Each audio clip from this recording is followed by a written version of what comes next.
பட்டினியா கிடந்தாலும் பிள்ளைக்கு பால் கொடுப்பா.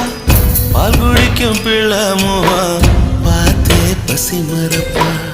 இளவட்டம் வான பின்னும் எண்ணெய் தேய்ச்சி குளிக்க வைப்பா.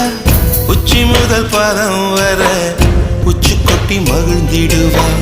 நெஞ்சிலே நடக்க வைப்பா, நிலாவ பிடிக்க வைப்பா. பிஞ்சு வீரல் நகம் கடிப்பா, பிள்ளையச்சில் சோறு தின்பா.